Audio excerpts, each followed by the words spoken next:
तस्वीरें आप देख रहे हैं, राज्यसभा के बाहर बैठे हुए सस्पेंड हुए सांसद है ये, जो लगातार हंगामा कर रहे हैं। वहीं अगर लोकसभा की बात करें तो वहां भी कुछ ऐसा ही हाल है। अधीर रंजन चौधरी को सबसे पहले सुनाते हैं, क्योंकि उनको भी आज सस्पेंड कर दिया गया है।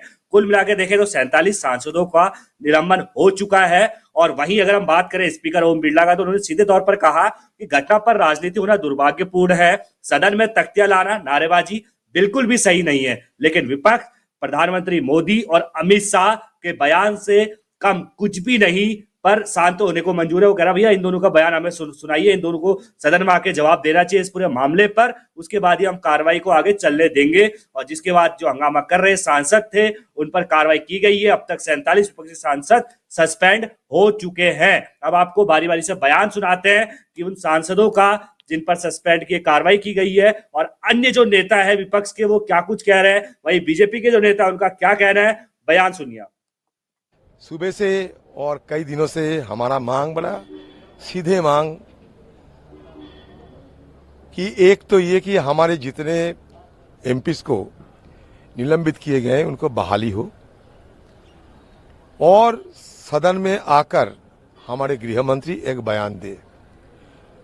जो बयान सदन की बाहर रोजाना देते हैं, टीवी की सामने बैठ के सारे देशवासियों की सुनाते हैं, उसमें से कुछ सदन के अंदर आकर वो कहे और हमारे सबको और देशवासियों को अवगत कराएं कि अगले तारीख में सदन के और इसके साथ साथ देश की सुरक्षा के लिए सरकार क्या क्या कदम उठा रहे हैं।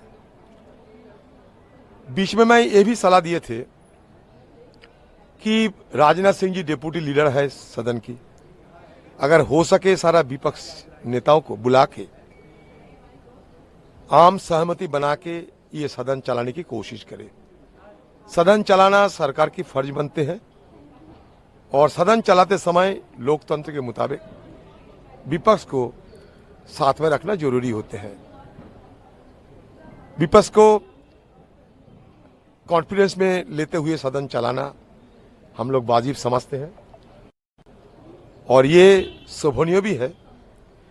लेकिन आज की सरकार तानाशाही की चरम शिखर पर पहुंच गए हैं। उनके पास बहुमत है, और बहुमत की साथ साथ बाहुबली की डंडा घुमा रहे हैं, और सारे सदन को जैसे कि अपने पार्टी ऑफिस के मुताबिक चलाना चाहते हैं। सदन आरएसएस और बीजेपी के तो पार्टी ऑफिस नहीं बन सकते, तो इसलिए चर्चा करने के लिए मुखर थे हम लोग। और आप लोग शायद ये देखे होंगे कि जिस दिन से सदन की शुरुआत हुई, पहले दिनों से, एकदम पहले दिन से हमारी तरफ से बिल्कुल और भरसक मदद हम लोग किए हैं ये सरकार को, साथ साथ सदन चलाने को। आप अगर उत्पादकता की हैसियत से देखें तो 13 दिसंबर के पहले सदन में उत्पादकता कितना था, आप खुद इसका जायजा ले सकते। लेकिन यहाँ लगता है कि टीवी में बोलना, बाहर बोलना, ये सरकार को और सत्तारूढ़ पार्टी के लोगों को, चाहे वो पीएम हो, एचएम हो, जो भी हो, उनको आसान लगते हैं, सहज लगते हैं। लेकिन सदन में आकर खड़े होकर कुछ बोलने में वो डरते हैं। इसलिए उनको ये लगा कि बहुमत की बाहुबली को डंडा घुमा के सबको ठंडा कर देंगे, विपक्ष की जुबान को बंद कर देंगे। तो इसलिए वो ये करके दिखाया।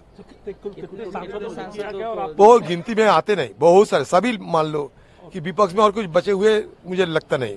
कम से कम सारे लीडर जो हैं, सबको, सारे जो लीडर है, मैं भी सारे लीडरों जो हैं विपक्ष की पार्टी की, सबको सस्पेंड कर दिए हैं। सर, प्रिविलेज कमेटी को भी वो तीनों के लिए जो मतलब वो पीठासीन के नजदीक चले गए, तो तीनों के लिए, हम सब के लिए नहीं, तीनों के लिए वो। ठीक है सर।